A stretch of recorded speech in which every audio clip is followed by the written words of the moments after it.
I think the point of the whole thing is this, Kendall, and that is there are experts in our field that are saying you might want to rethink how you're structuring your income.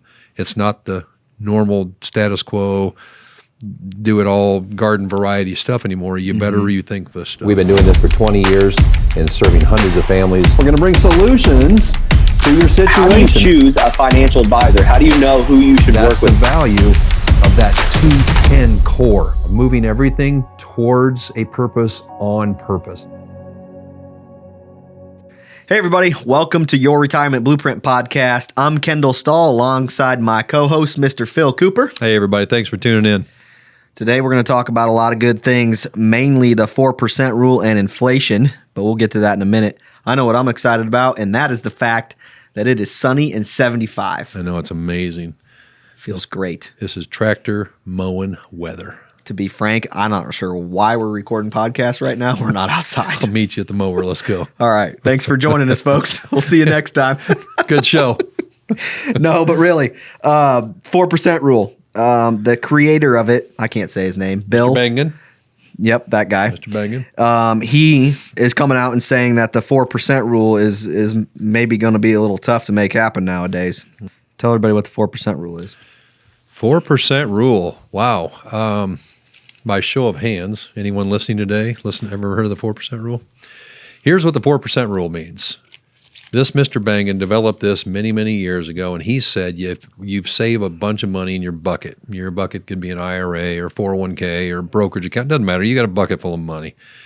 As long as you did not extract more than 4% of the value of that on an annual basis, then you're pretty much never going to run out of money in your lifetime. So do the math on that. You've been a good saver, a good investor. You got a 401k, it's got $500,000 in it. You could reach in and pull 4%, which would be $20,000. As long as you did not take more than $20,000 out of your portfolio, it doesn't matter if it was a good year, up year, down year, you just stayed at $20,000 and you were going to be okay and never run out of money. And what Mr. Bangan is saying, hey, game changer, everything's different. I've got to revise this. I saw one report where he personally was quoting he thinks it ought to be closer to like 1.8 rule. Yeah. Well, my gosh, that's cutting your income in half. So people are expecting, here I got $500,000. I've been pulling $20,000 a year out for all my life, and now you're expecting me to pull $20,000? Yeah. At the same time, inflation is high. So And the reason for that basically is, like you said, inflation's high. So that's you got to adjust for that. Market volatility is the number one concern. Volatility, yeah. So now they're expecting what Mr. Bangan is saying is market volatility. He expects to be there, ups and downs, and downs, not going away, and he expects the next decade for the markets not to produce as much return as they did in the last decade. Mm-hmm. So lower returns, massive ups and downs. He's saying you might want to rethink your withdrawal factors. The fancy word for it is sequence of returns, right? It is sequence of returns. Should I pull money out when the market's low versus high, and you can run out of money? Yeah. So basically, I think we have a PDF that we show a lot of people, and that we'll put in the show notes for you. And basically, that is $1 million. I'm smiling because I just threw that out there, and now they got to figure out how to do that. How in the world do we attach this thing to? What do we do? What are the show notes? What's a PDF? We have show notes? Wow. But basically what it is, it's $1 million. So it's basically a spreadsheet, and it's got two different scenarios. Both people are starting with $1 million, and they're going to take money out for 16 years, I think it is. Mm-hmm. And they go with the 4% rule. So $1 million, 4%, $40,000. They're taking $40,000 out for, I believe it's 16 years. If it's different on the spreadsheet that we attached, then forgive me for that. But they both get an average rate of return of like 6% roughly. Yeah. Or it's real close. Yeah. And they end up with a whole lot different. Massive amounts of difference in because of the year that some of them pulled money out was out of in a massively down market. Yeah. Versus an up market. It's a matter of when you pull money out. So if you're one of the unlucky people that retires in a year that the market's way down and that you have to extract dollars out. Like right now. Yeah, exactly. Like right now in 2022. It could change everything versus someone who retired, let's say a couple of years ago when the market was screaming high. they may never have a chance to run out of money, but it's the unlucky investor versus the lucky investor. I think the point of the whole thing is this, Kendall, and that is there are experts in our field that are saying you might want to rethink how you're structuring your income. It's not the normal status quo, do it all garden variety stuff anymore. You better rethink this stuff. Yeah. Blend that in with, probably going off topic here, but blend that in with interest rates going up and bond side of the portfolio not doing good. Yeah. It's kind of hard to figure out exactly where to go with things these days. It is. And I don't know, this is a little off topic, but I think it's worthy of talking about. For the first time in, a decade, Yeah. we're finally having rising interest rates. People are savings accounts and CDs. What have they been paying lately, folks?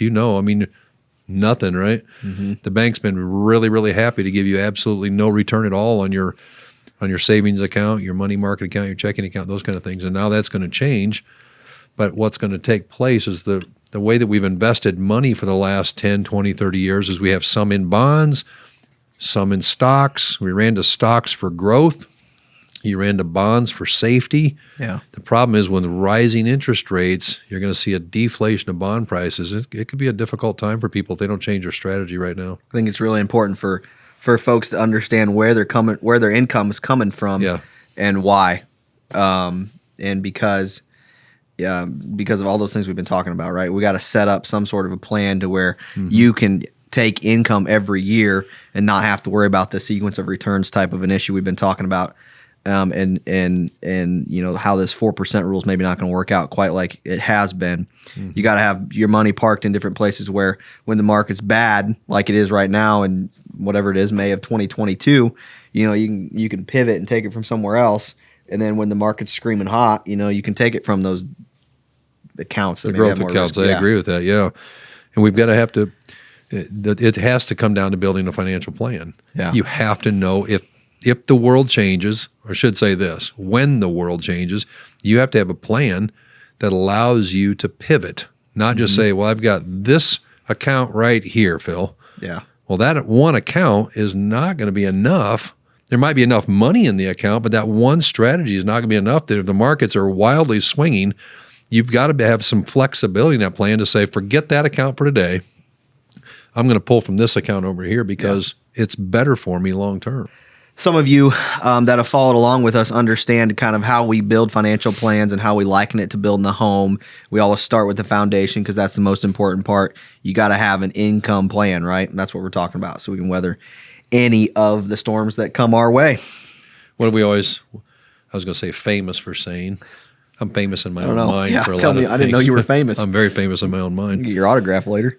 Here's what I'm famous for saying. Without income, you have no retirement. That's right. It's true. Without income, you have no retirement. You know what I've done? I don't know the saying, but I've said that enough now that I think I'm the one that as your own. What that created that. Yeah. So what do they call it? It's like you say it so much, it's your own now. I was told one time, if you repeat something somebody else said one time, you've got to give them credit. If you say it 2 to 3 times, you can say, I forget where I heard this, but if you say it the 4th or 5th time, you just say, I've always said. Oh, man, I stole it from you. All right, let's talk inflation real quick. So it's people that are on Social Security could be seeing some pretty serious raises coming their way potentially. Yeah. Supposedly, they've talked about raising it 8.9%. I've heard that, yeah. Which would be some of the highest raises ever. Yeah, it would Think be. it'll happen? I do. They're inflation adjusted. Yep. They're tied to what's called the CPI, or the Consumer Price Index. So if you're paying more for groceries and gasoline and those kind of things, at the end of the year, the Social Security Administration will calculate how much inflation we've had, and they'll adjust your Social Security. That all sounds wonderful. Hey, my Social Security is going up. Problem is, where are they going to get the money? I know. Right? There's no money. There's no money to be given out. So how are we going to pay for that rising benefit to the Social Security recipients? It's got to come one way. Taxes. Taxes are coming. And inflation is really the silent tax, right? It's tax on, and I always say it's not a tax on the wealthy. It's not a tax on the middle class. It's not a tax on the poor. It's a tax on America, because I don't care who you are, you're buying groceries. I don't care who you are putting gas in your car. I don't care who you are, you're paying a house payment or you're paying tax on your house or something. Yeah. And all of that's going up. So it's a tax on everybody. Yep. So we kind of skipped over our question of the day, but it bleeds right. into what we're talking about. And so Peg from Lexington, her question is, what are the best investments in a high inflation environment? Yeah. Well, Peg, first of all, thanks for sending in the question. So the question being, what are the best investments for a high inflationary period? There's a couple of different answers for that. Number one is going to be anything that is consumer price driven. Food, everybody needs it. Gasoline, everyone needs it. Those kind of things. Those are inflationary protected type things because people are paying more. So those prices are always there. But I would say not so much as where is the best place to invest your money during an inflationary period, but how you're investing your money during an inflationary period. For example, Peg, I'm not sure if you have a financial plan, but I would say to you, does your financial plan give you more and more income every year as you're alive? Because we think you're going to need more and more income. So it's not a matter of which investment am I choosing, but how am I investing? And does my financial plan show me how to have more income this year than I had last year and more income next year than I have this year, and do that every year that I'm alive? Yeah. If the answer is no, Phil, I don't have one of those, then I would say to you, Peg, that's a concern to us because most people would have your pension turned on. That's going to be constant. You might have Social Security, might get a little bit of raise on Social Security, but it may not be enough to really offset things. So the rest of your portfolio needs to be invested in such a way that gives you more and more income every year that you're alive. Otherwise, costs are going to catch you and exceed that, and then you can see the erosion of your overall assets. I think real estate is a go-to. A lot of people say gold or those types of things. The problem is you got to be able to get income from them. So like right now, inflation's running crazy, right?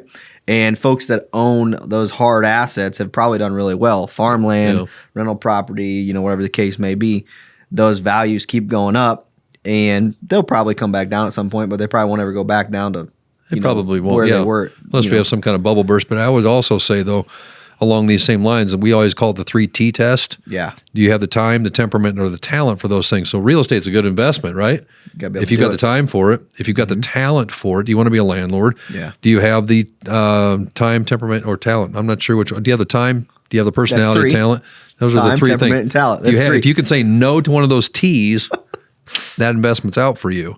Yeah. I'll give you an example of that.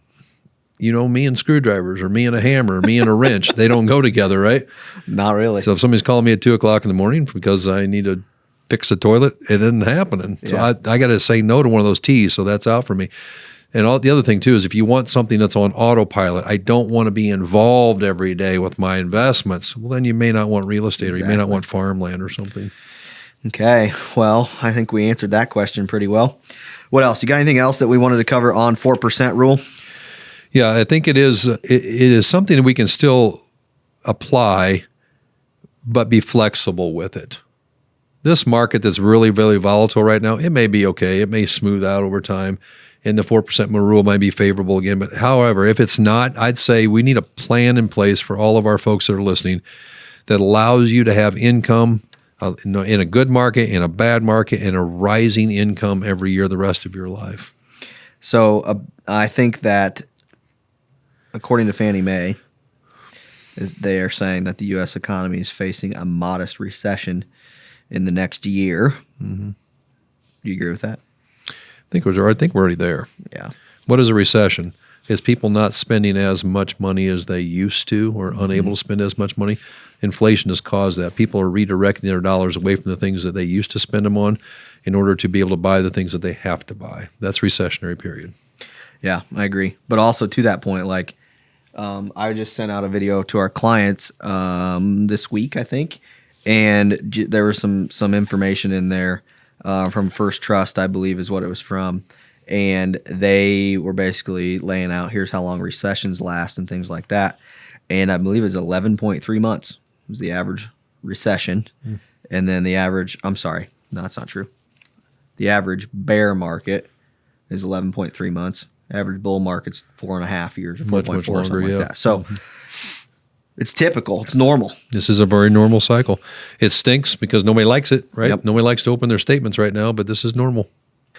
All right. Well, I think that's about everything for today's show. But This week in history, back in 1982, 40 years ago, which I may or may not remember, Jane Fonda's first workout video was released. Wow, really? Did you do it?